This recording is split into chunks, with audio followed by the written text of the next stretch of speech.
오늘 사순절맞이 첫 번째 주일입니다.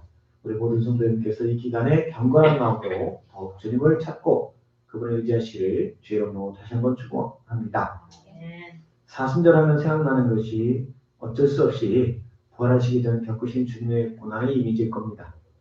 세상의 죄로 관영함으로 인해 주님뿐 아니라 고난이 없으면 영광에 이를 수 없게 되었습니다. 다시 말해 고난은 아름다운 열매를 위한 필수 과정이라는 것입니다. 나방 애벌레가 번데기가 되었다가 얼마 후에 번데기 고치를 벗어버리고 성충이 되는데 그 번데기를 뚫고 나오는 과정이 굉장히 힘들대요. 그래서 이거 지켜보고 있다가 힘들어 보여서 번데기 끝을 잘라주면 이 나방이 고치를 나와서 제대로 날지를 못하고 죽고 만다는 겁니다. 이게 막 용을 쓰면서 날개에 힘을 얻고 그래서 이 고치를 벗어날 때 날 수 있는 힘을 얻는 건데 잘라지면 안 된대요. 우리 학생들도 좋은 성적을 거두기 위해서는 공부라는 고난의 시계를 지내야 합니다.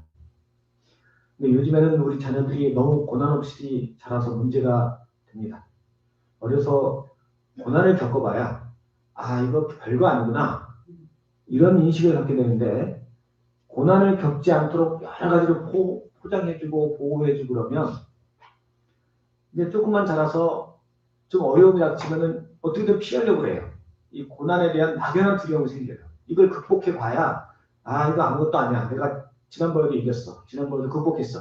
이런 경험치가 쌓여서 더 큰 고난도 이길 수 있는데 이게 자꾸 피해다닌다는 거예요. 공부를 하려고 해도 안 하고 어떻게든지 게임을 하고 또 뭐 방 안에 처박혀서 사람도 안 만나려고 그러고 이게 자꾸 피해 다니면 뭐 어떻게 평생 피해만 다닐 수 있어요? 그래서 많은 기회를 잃게 되는 것입니다. 믿음의 성도도 마찬가지입니다.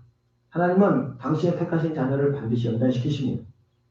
히브리서 12장 7절에 너희가 참은 징계를 받기 위함이라 하나님의 아들과 같이 너희를 대우하시나니 어찌 아버지가 징계하지 않은 아들이 있으리요 라고 말씀하셨습니다. 성경에도 위대한 인물은 다 고난을 통과했습니다. 믿음의 조상 아브라함은 본토 친척 아비 집을 떠나 100세가 될 때까지 거처를 정하지 못했습니다. 또 요셉도 애굽의 총리가 되기 전에 노예로 죄수로 고난을 겪었습니다. 예수님도 하늘의 하나님이시지만 인류 구원의 사역을 이루시기 위해서 33년을 이 땅에서 사셔야 했어요. 하나님이 이 땅에 사시는 게 얼마나 고난이겠습니까? 우리는 인간이니까 이 땅에 사는 게 하나도 안 고난스럽겠지만 하나님은 아니죠. 우리 보고 밀림에 가서 살아보라고 그러세요. 얼마나 힘들겠어요. 우리 보고 저 북한에 가서 한 달간 살아보라고 그러세요. 얼마나 힘들겠습니까? 옥수수 감명이 들어보셨어요? 저도 못 먹어봤어요. 맛없대요. 예수님도 고난을 지시했다면 우리 믿는 사람은 두말할 땅이 없는 것입니다. 하나님의 섭리는 반드시 고난을 통과한 후에 복과 은혜를 누리는 것입니다. 그래서 우리 믿음의 성도는 고난이 오면 축복이 멀지 않았다 생각할 수 있는 것입니다. 그런데 이 고난이 오면 축복이 멀지 않았다 그렇게 생각하면 감사한데 고난이 힘들게 느껴지는 이유가 이게 언제 끝날지 모른다는 거예요. 고난이 딱 닥치면 드는 생각이 이거 언제 끝날까? 성경에 보면 고난을 겪는 사람 치고 하나님이 그 고난이 언제 끝날 거다 이렇게 가르쳐주시는 경우가 별로 없어요. 아브라함에게 본토 친척 아비 집을 떠나라 하시고 그래서 너가 순종하면 별과 같이 많은 민족의 조상이 되게 하겠다 하셨지만 그게 얼마나 걸릴 거다 이 얘기는 안 하세요. 또 다윗에게 이스라엘 왕으로 기름을 부으신 후에 너가 이제 이스라엘 왕이 될 거다 라고 하셨지만 얼마 후에 왕이 된다는 얘기는 안 하세요. 그래서 다윗이 10년 동안을 사울왕에게 쫓겨다닙니다. 또 이스라엘 민족에게 메시아를 주시겠다 약속하셨지만 그 메시아가 언제 올 것이라는 약속도 안 하셨어요. 심지어 최후의 심판에 대해서도 최후의 심판이 있기 전에 마지막 때에 징조가 있을 거라고 하셨어요. 처처의 기근이 있고 또 전쟁이 있고 핍박을 당하고 성도가 많은 고통이 따를 거라 하면서도 그럼 그 고난이 언제 끝나느냐? 마태복음 24장 36절에 그러나 그날과 그때는 아무도 모르나니 하늘의 천사들도 모르고 아들도 모르고 오직 아버지만 아시느니라. 언제 끝난다는 얘기는 없어요. 뭐 성경에는 세일에 이렇게 나오지만 세일에가 도대체 얼마나 되는지는 아무도 몰라요. 이렇게 하나님께서는 약속을 주셔도 그게 언제 이루어지고 고난이 언제 끝난다 이런 얘기는 안 하세요. 뭐든지 이렇게 예측할 수 있으면 두려움이 반감돼요. 줄어들어요. 시험을 힘들어하는 학생도 중간고사만 되면 막 경기하고 기말고사만 되면 막 잠을 못 이루고 걱정하고 그런 학생들도 학기 초에는 걱정 안 해요. 왜냐면 멀리 있다고 생각하니까. 지금 당장은 아니잖아요. 아직 시간이 많이 남았으니까 뭐 그 안에 어떻게 되겠지. 뭐 혹시 알아? 그 안에 무슨 천재지변이 일어날지 학교 안 가게 될지. 그래서 걱정 안 합니다. 심지어 죽음은 사람이 당할 수 있는 가장 큰 고통이죠. 그런데 언제 죽을지 아는 사람은 아무도 없어요. 그럼에도 불구하고 이게 언제 맞지 모르는데 그게 내일은 아니야 이렇게 생각해요. 오늘도 아니야. 오늘은 내가 팔팔하니까. 오늘 죽을지도 모르는 거예요. 갑자기. 뭐 하나님을 데려가시면 오늘 밤이라도 가는 거죠. 오늘 낮에라도 갈 수 있어요.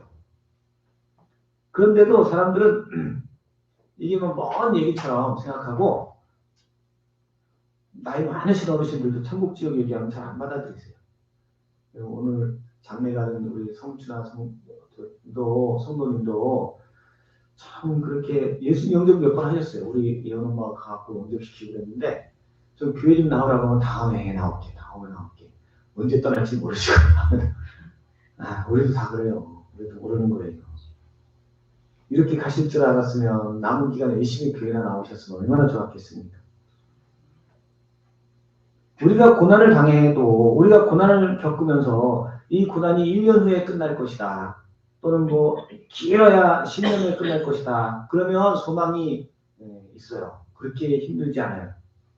그런데 하나님은 절대 기간 안 가리셨어요. 언제 끝날지 몰라요. 그래서 어떤 때는 우리 마음대로 생각해요. 한 3년이면 되겠지. 10년이면 되겠지. 그러다가 실망하는 거예요. 기간을 모르기 때문에 답답하고 어렵습니다. 왜 기간을 모르게 하셨을까요? 왜 안 가르쳐 주실까요? 기간을 알게 되면 그게 우상이 돼요. 그걸 바라보니까 자꾸 이렇게 이제 1년 지났다. 9년 남았네. 이게 우상이 되는 거예요. 그런데 하나님이 우리에게 고난을 주시는 것은 하나님께 더 집중하게 하기 위한 것입니다. 하나님만 바라보게 하시는 것입니다. 그런데 우리가 자꾸 기간만 세고 날짜만 세고 있으면 그게 고난을 주는 의미가 없잖아요.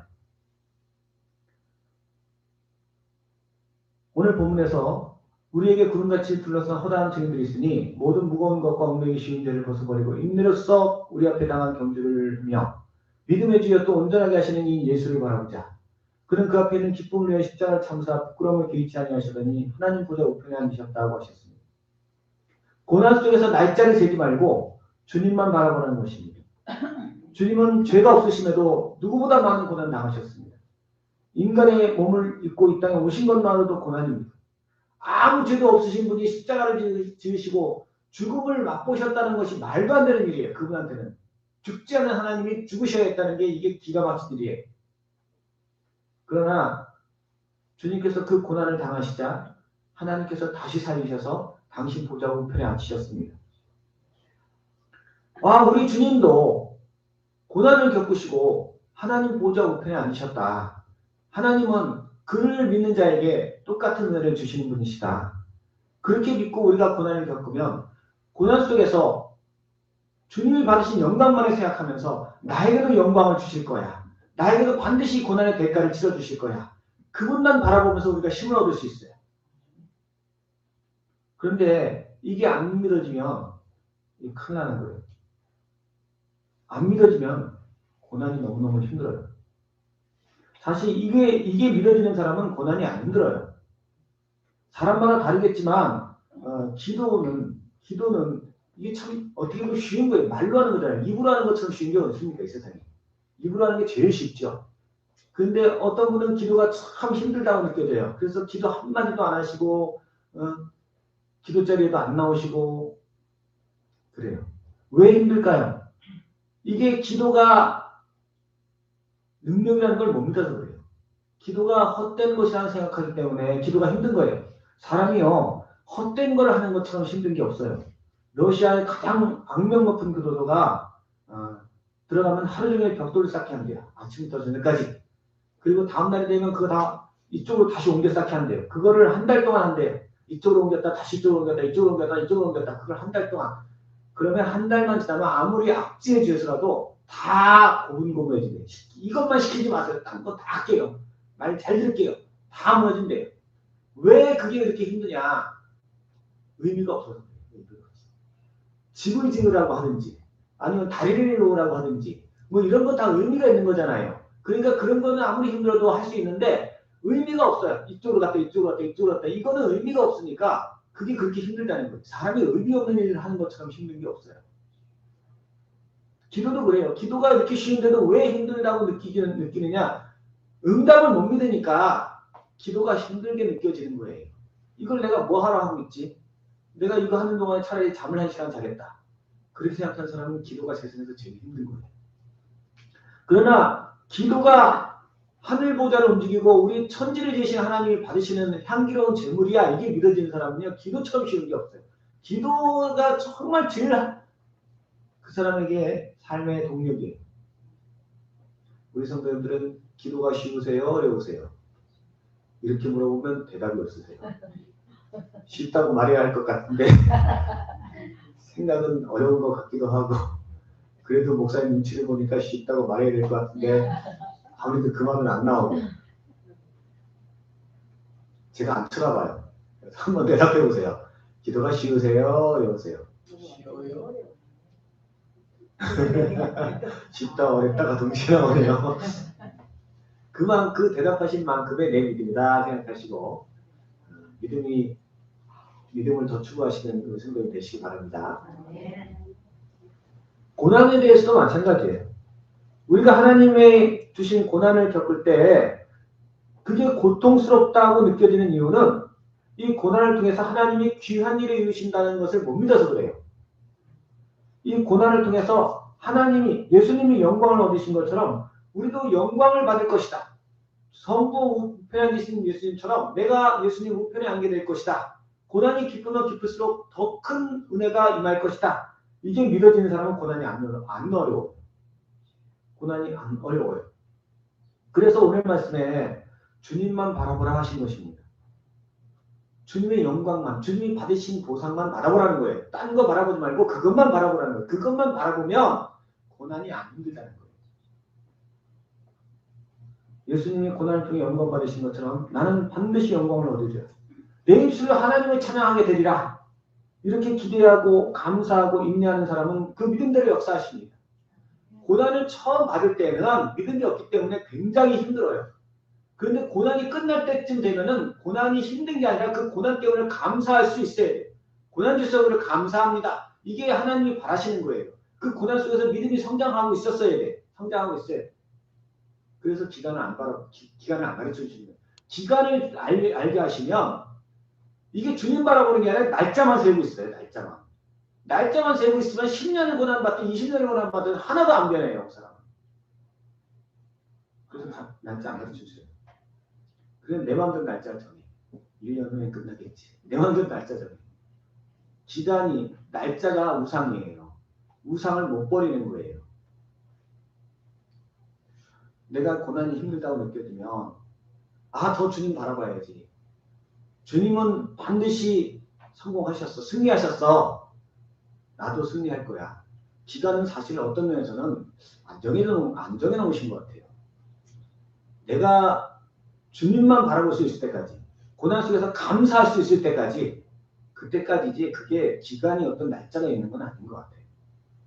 그건 제 생각이에요. 그러므로 우리 모든 성도님께서 고난이 닥쳐오면 날짜를 세는 게 아니라 혹은 과거를 바라보는 게 아니라 앞으로 올 영광을 바라보며 감사할 수 있으시기 바랍니다. 아멘. 물론 사순절은 40일이라고 딱 시간이 정해져 있어요. 40일만 버티면 돼.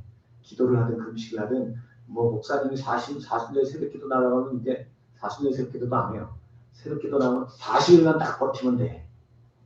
원래 의도는 그게 아니었어요. 처음에는 새벽기도 힘들지만 40일 지나면 할렐루야 새벽기도 아무것도 아니네 이러라고 하는 건데 40일만 딱 끝나면 아무도 안 나오더라고요. 그러나 이 사순절조차도 원래는 날짜를 세는 게 아닙니다. 고난을 통과해서 부활의 영광에 이르신 주님 바라보면서 우리도 기도로 복음 전도로 금식함으로 기뻐하고 감사할 수 있는 그런 기간이 되어야 할 줄 믿습니다. 우리 모든 성도님께서 이 땅을 살아가는 날 동안에 평안할 때는 물론이고 힘들고 어려워도 오직 주님만 바라보고 기쁨으로 그 기간을 이기시는 믿음의 백성 되시기를 주의 이름으로 간절히 축원합니다. 아멘.